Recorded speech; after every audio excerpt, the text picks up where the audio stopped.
Hi, I'm Mitch Clifford, co-founder and lead animator at 5 Live Studios. Today we're going to take a look at some of the gameplay Windbound has to offer. We're starting off a couple hours in, near the completion of the first chapter of the game. At this point, our protagonist Kara is equipped with some basic items and is exploring this grassy island to locate a tower and progress to the next point of the game. Here, Kara's come across some old ruins. These are remnants of the people that lived here long before, and you'll find these scattered throughout the archipelago.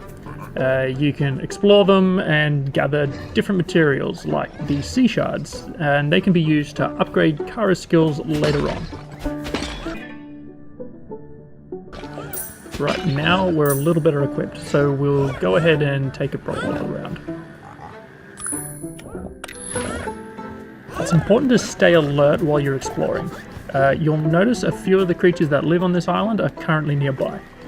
Their threat levels aren't always immediately obvious when you first see them, but you can learn their nature by taking the time to observe their behaviors. Now, Kara may hail from an extremely skilled tribe of hunters and gatherers, but you'll need to make sure you pick your battles wisely, or find a way to sneak past and evade the more dangerous creatures, at least until you're skilled enough and better equipped to take them on. Here we've come across the last tower for this chapter. You need to scale these and collect their keys to progress, although their true significance will take some time to uncover. Let's take a closer look and see what we can learn.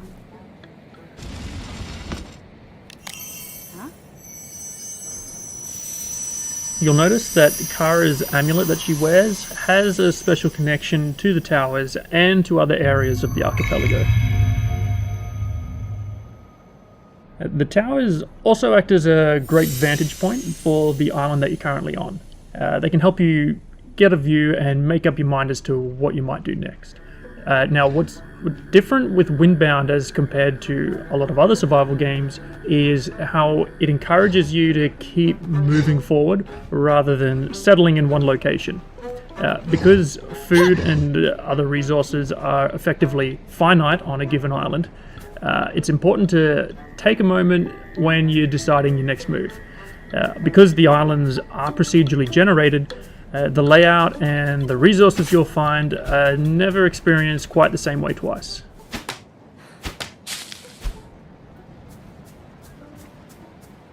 Right, now that we've got what we need and completed the final tower, we'll set a course for the next chapter of Islands.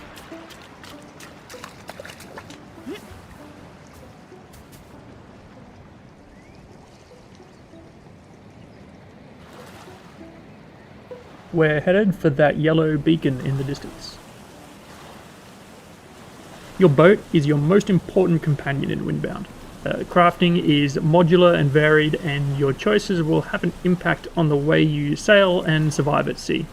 You'll face harsh fauna, coral reefs, and rock formations while you're sailing, so you'll want to keep these sorts of things in mind when you're building. You don't want to smash a hull or an outrigger on some jagged rocks when you're a long way from shore. You can upgrade your boat whenever you want to, provided that you have enough resources with you. You can add masts, additional hulls, perhaps some storage, or even a fire if you want to cook some food on the go. However, some construction choices will change the way you sail more than others. Adding a mast will change the way your boat travels, as we're now utilizing wind rather than paddling, so you'll have to quickly learn how to direct it and to make sure that you stay on course.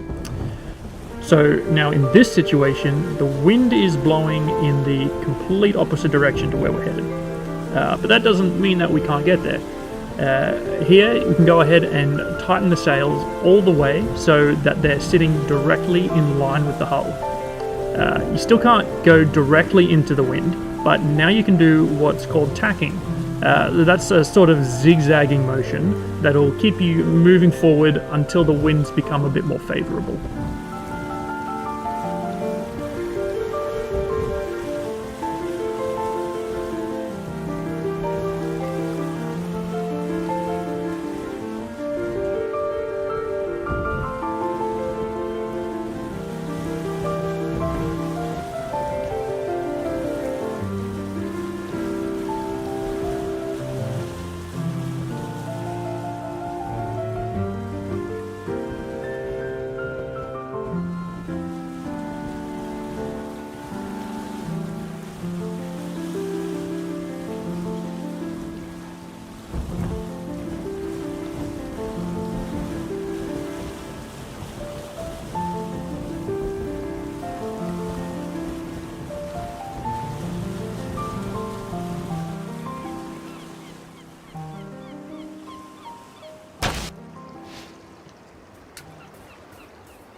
Here we're approaching the Nautilus Tower. This particular tower marks the end of an island group, or the chapter. But before we can get to the top, Kara will need to use the keys that were collected from the towers at the pedestals. These pedestals will then extend the bridges, and that'll allow us to reach the very top of the tower.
So in the presence of her amulet, the tower transports Kara through to a surreal oceanic world known as the Crossing.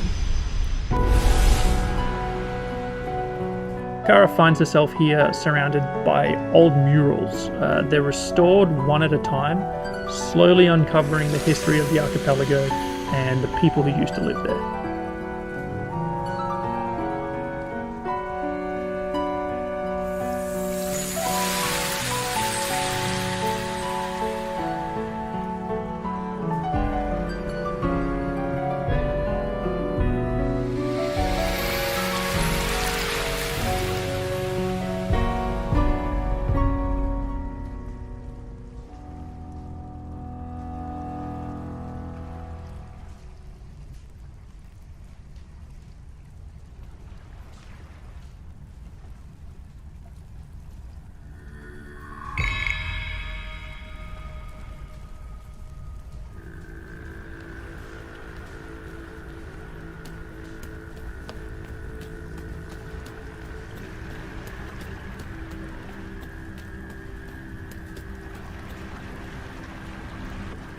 Now Kara can return to her boat, which was also brought along, and has to sail through the crossing. The crossing is a dangerous, intimidating gauntlet, but it's the only way to break through the ever-raging storm that surrounds the islands and to continue on to the next chapter of the game.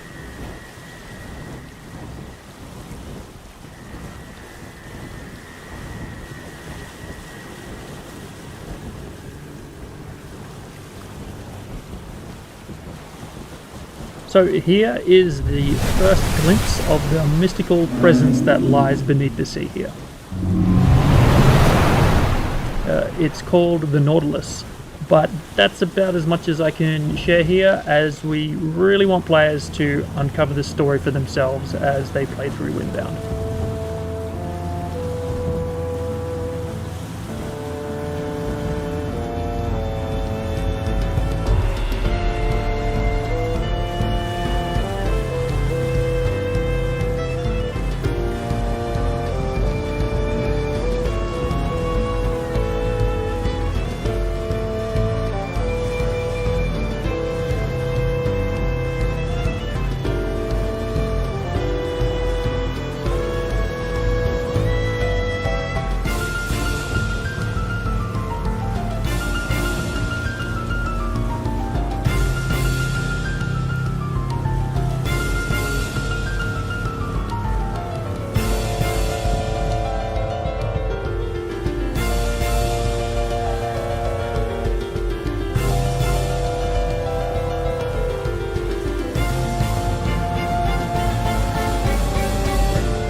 Now this is one of the shrines where Kara can upgrade her abilities, which are called blessings, by placing offerings of the sea shards which were collected earlier.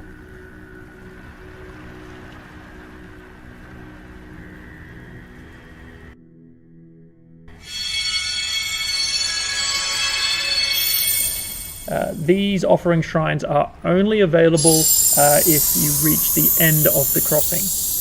Although there is also the opportunity to, at the very least, change which blessings you've got equipped after you've died and you're preparing to re-enter the archipelago.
Right, so we're now on the other side of one of the storm barriers in a new chapter and a new island group. Each island group is larger than the one before with more islands to explore. We've got a wind blowing perpendicular to our travel direction here, so we'll keep the sail taut for now. This can tip the boat over if it hasn't been built stably enough, but this is just a grass sail and it doesn't catch a whole lot of breeze, so we'll be fine here.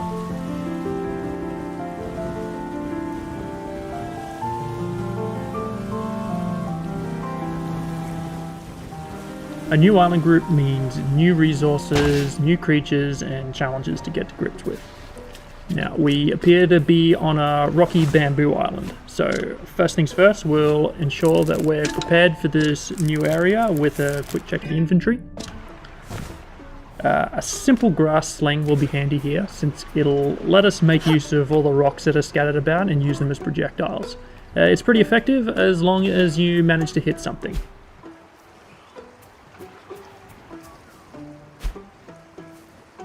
Now we can see a couple of young razorbacks walking around in the long grass here. They make for a relatively easy target with a rock.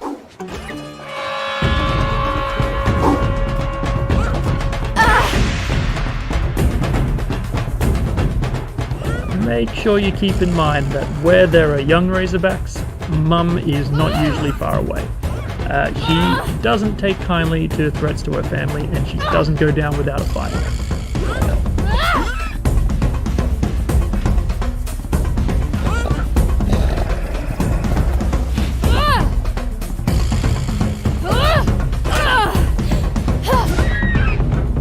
But if you manage to defeat one, razorbacks offer a good amount of useful resources with meat, bone, and hide.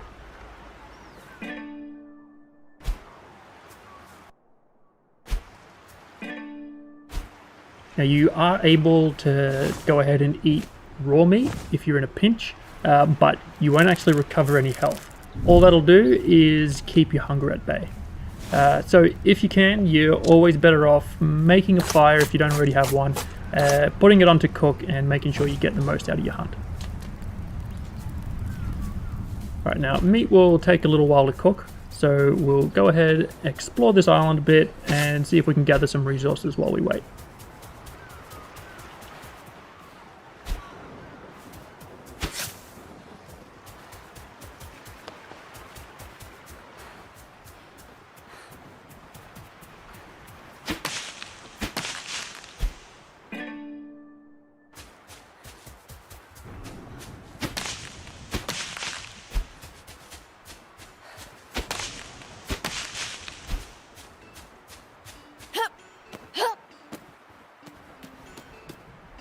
Alright, so a keen eye will have spotted the planestalker up there in the distance, so we've got to be a bit careful. They're the size of a lion and about as aggressive as one too. Sometimes you'll just find them asleep amongst the scattered bones of their prey, but when they're not, they are super agile expert predators. Now, you may have also noticed the change in the music here, and that's indicating that we're near either some ruins or a tower. Our composer utilized throat singers in the compositions which relate to the past civilizations. Now, we're still a bit low on health from the fight with the Razorback, so we'll avoid the Planestalker for now and keep looking for some other resources. That meat that we put on to cook should be done pretty soon, and that'll be helpful before we face this predator.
So there's only so much that Kara can carry in her inventory at a given time. But on this island we picked up a lot of materials that are going to be really handy for boat building. So before we head back in, we'll go ahead, we'll do a few upgrades on our boat, and that'll also give us a bit more inventory space.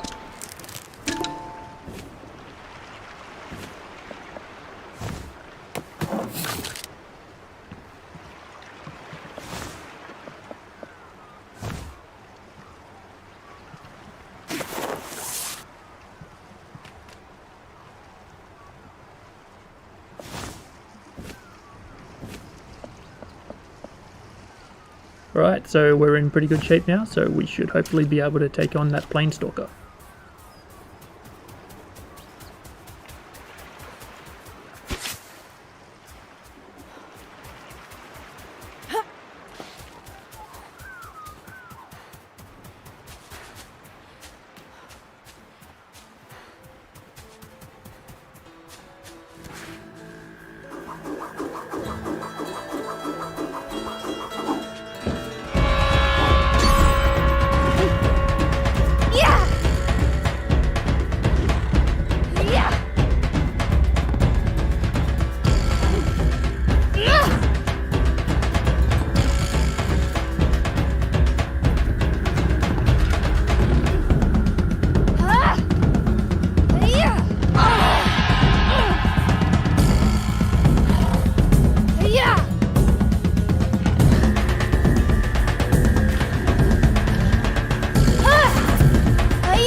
Alright, so as you can see, that battle was pretty close. It took a lot out of Kara, but it was well worth it for those Planestalker horns, and as well as getting some more meat and hide.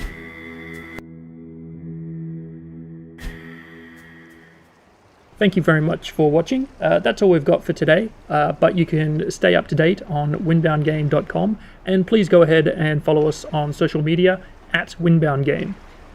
Thanks again from all of us at 5 Live Studios, and we can't wait for you to try Windbound for yourselves.